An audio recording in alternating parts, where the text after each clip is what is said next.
Hello there. So today we were talking about bridging loans. Just going a bit more detail on this, and specifically, I'll be sort of covering off common questions that I have from clients. Really, so I've listed them all out, and we can sort of go through those, and hopefully, you'll sort of find that helpful. So let's just sort of get stuck into this.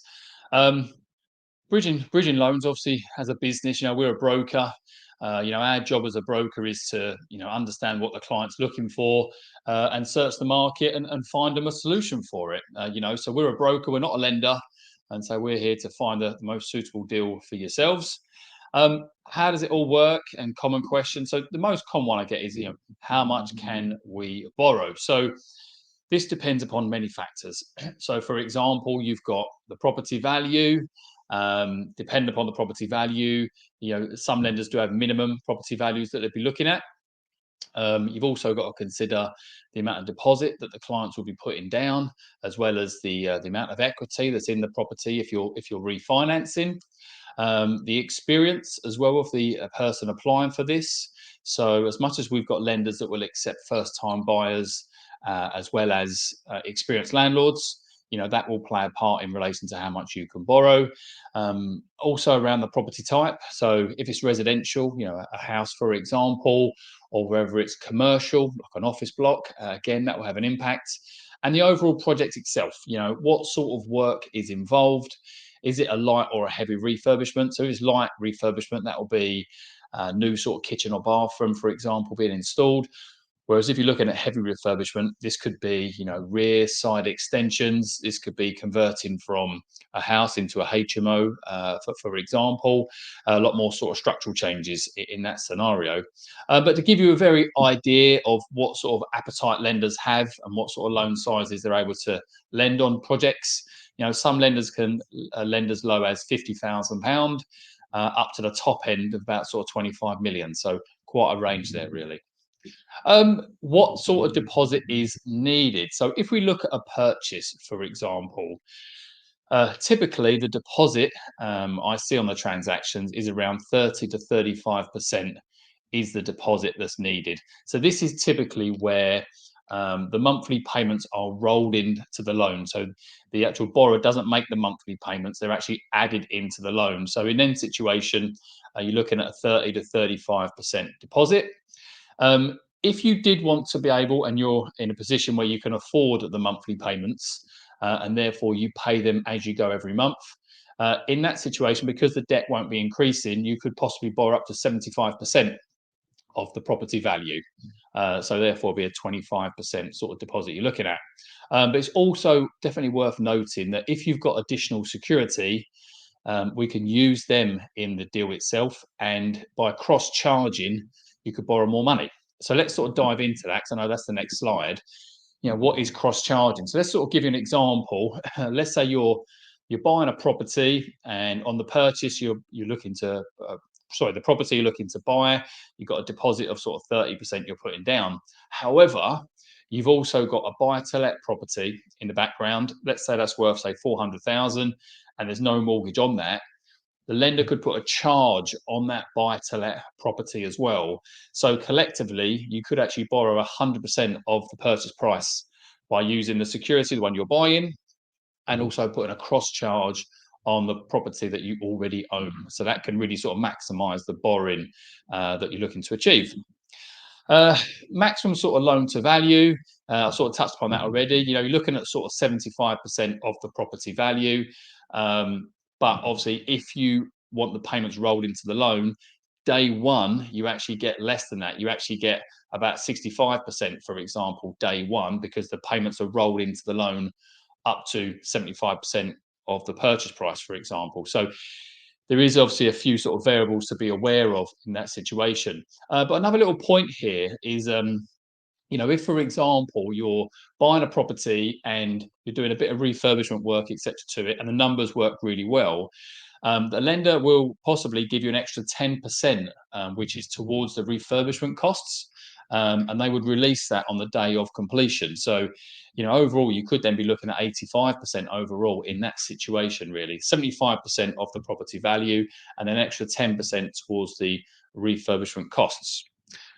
So move on now to what are the typical rates for bridging finance.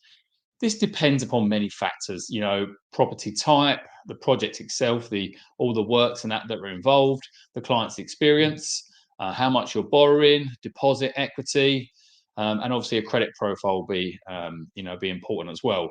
But to give you a real indication, as of sort of February, if I look at the sort of deals that I'm quoting on, rates tend to be between the 0.7% per month to 1% per month. But obviously, this is subject to change and obviously dependent upon your circumstances. And as always, if you're borrowing money, if you don't stick to the terms of the agreement, then obviously the property could well be at risk. All right. So associated fees. These are the most common fees that we kind of see. So you've got the lender arrangement fee. Now, this is typically around the 2% mark. You've also got lender legal fees. So in most cases, you'll be responsible for these. You've also got to pay for your own legal fees as well. You've got valuation fees to be paid. So that'll be paid up front. You've also got application and any broker fees as well. So they could be paid some up front, some on completion. So you want to get clarification of that. Some lenders in the market may charge an early redemption fee. So when you actually go to pay off the bridging loan, which is the exit fee, for example, also known, there may be a fee for that with some lenders. And there will probably be like a redemption admin fee as well by the lender, typically £100 to £200. So these are the common sort of fees that you will be charged. And obviously the price upon these very much, again, depends upon the project, the location, etc. So we would typically sort of, when we give the client a quote, we normally do give them an indication of what these fees are based upon their sort of project. All right. Can I repay a bridging loan early? So most of the lenders that we work with don't charge any early redemption fee. So, let's say, for example, you take out a bridging loan for a period of 12 months, but you choose to redeem the loan after 7 months, then you can pay it off after 7 months. There's no early redemption fee for paying it off after 7 months. And if you only have the bridging loan for 7 months, then you're only charged interest for the 7 months in which you borrowed the money for. But obviously there will be like a lender redemption fee, admin fee, I should say. About £100, £200 is what's typically sort of charged, really. Now, one of the things I would sort of say is, typically when we're speaking to a client, when it comes to how long to have the bridging loan for, you're better off certainly having a longer term with the ability to redeem it early, rather than have a shorter term, which you may then run into trouble and you have to then go to the lender for an extension, possibly. So we'll come to that, I think, in a bit more detail in a further slide. So here we go. What happens if I cannot sell or refinance in time? Firstly, I would always say, be in communication with your lender, with your broker, so everyone's fully aware of the situation. In my experience, the lender's been generally pretty flexible, allowed clients a variety of options. One being, they've simply allowed the client to extend the bridging loan further, but providing they can see that the client is proactively trying to get out of the bridging loan. So, for example, maybe the client has got a remortgage application in where they're going to pay off the bridging finance with a buy-to-let mortgage, for example. Or they can actively see the property is being marketed, and maybe the price has just been reduced, again, to encourage and find a buyer. So again, I've seen lenders be quite flexible. I've seen lenders extend the term. I've also seen in some cases where the term has been extended and the client has actually agreed to make the monthly payments on the bridging loan to stop the debt increasing further. Again, I've seen that as well. But what I would always sort of say is be proactive on this side. Speak to the lender early, and I would always sort of say again, take a long term on the bridging loan, 12 months, and redeem it earlier, rather than taking a shorter term, which could be a challenge to reach, and then have to ask for an extension. Because if you do get an extension approved, lenders will charge administration fees to do so, etc. So you want to sort of be aware of that, really.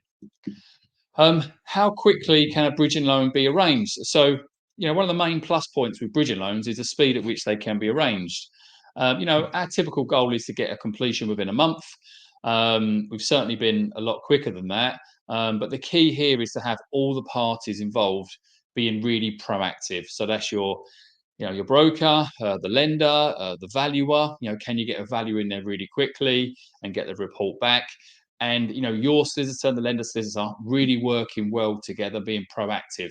It really is a sort of team effort to get these cases over the line in a quick sort of deadline, which bridging finance facilitates, especially around sort of auction purchases where maybe you've got 28 days to complete on the deal. So you need everyone really being proactive, really working well together to achieve that. So just I've covered this off on sort of previous videos that I've done. What does rolled up or serviced mean regarding the monthly payments? So interest rolled up. This is where the monthly payment is rolled up and added into the loan that you initially borrowed. So then on redemption, you would then pay back to the lender all the money you borrowed, plus all the fees, plus all the monthly payments that have been rolled up into the debt. So that is what we most commonly see when it comes to these type of transactions. You can take the bridging loan on the basis that you're going to service the monthly payments. So you'll pay the interest that's due every month. Now, on that type of situation, it would then be subject to a full income and expenditure assessment to make sure this type of setup is actually affordable to yourself. But as I mentioned, most commonly we see it where property developers want the monthly payments rolled into the loan itself and they clear it all on redemption. How much can you borrow for refurbishment costs? So for the right project, with the right numbers, you could possibly borrow 100% of the refurbishment costs. And now this is paid in stages and paid in arrears. So let's just say, for example, you want to buy a property and then you need all the money for the refurbishment, etc. A lender would, give you, let's say, for example, they'll give you, 70% net day one to allow you to buy the property. You then put in 30% deposit. Then when it comes to refurbishment costs, you pay for the first stage of that. Then once that's been completed and checked by the lender, then obviously they can then reimburse you what you've paid out for the refurbishment, and then you can then go again. So that's typically an idea of how it is sort of worked, and it can come really handy, obviously from a cash flow point of view. How do valuations work with bridging finance? So we will typically reach out to a panel of valuers. This is sort of 4 or 5 different valuers that your lender will accept. And we provide them with the property address, the purchase price, or the current valuation, overall project details, the lender name, and we ask the valuer to give us a quotation for how much they'll charge for the valuation, their availability dates as well, how quickly they can get in and actually do the valuation, and how quickly they can get the report back to us, because obviously that's important if you've got a deadline that you need to meet with. So based upon the feedback that we get, then obviously we discuss that with the client, and obviously we will then go ahead with the most suitable valuer to get the valuation carried out. So in most cases, a full valuation would be needed. If you have a situation where you're raising money on a property that you already own, and let's say you've got a buy-to-let property where there's lots of equity, etc., it may well be that you want to raise some money on that quickly. There could be the possibility that you could actually have an online valuation done in that situation, which obviously would be a lot cheaper and a lot quicker. But say that's just an idea to let you know really what another type of valuation that is possible in certain situations. Can I use bridging finance on any property? So the great thing about bridging lenders is they're really flexible on all different types of properties and certainly the conditions that they're in. So for example, uninhabitable properties. So properties that have got, let's say, for example, no kitchen, no bathroom, real poor condition. Bridging lenders are happy to lend on these type of properties where obviously a standard mortgage would not simply not be possible. Properties of non-standard construction, such as like timber framed and concrete builds, they're okay with that. You might have high-rise flats and flats with short leases left on them, such as 30 years left on the lease. It could be, let's say, another example of a house split into multiple flats. It could be a semi-commercial property, so you might have a retail shop with a flat above, even just a straightforward sort of commercial property like a warehouse or an office building, and land. If you wanted to purchase some land, with or without planning permission, we could find a bridging loan for yourself, really. So they're very flexible on sort of different types of security, which is great because every sort of property is different, really. Is bridging finance for homeowners only? So the answer is no. You can be a non-homeowner, or even a first-time buyer, with some lenders. Now, each lender has its own criteria, and some want experience, some are happy and more flexible, with people without experience, and obviously you'll be charged a higher rate accordingly, really. Who offers bridging loans? So these type of products are typically offered by specialist lenders, and they're mainly accessible through finance brokers, such as ourselves.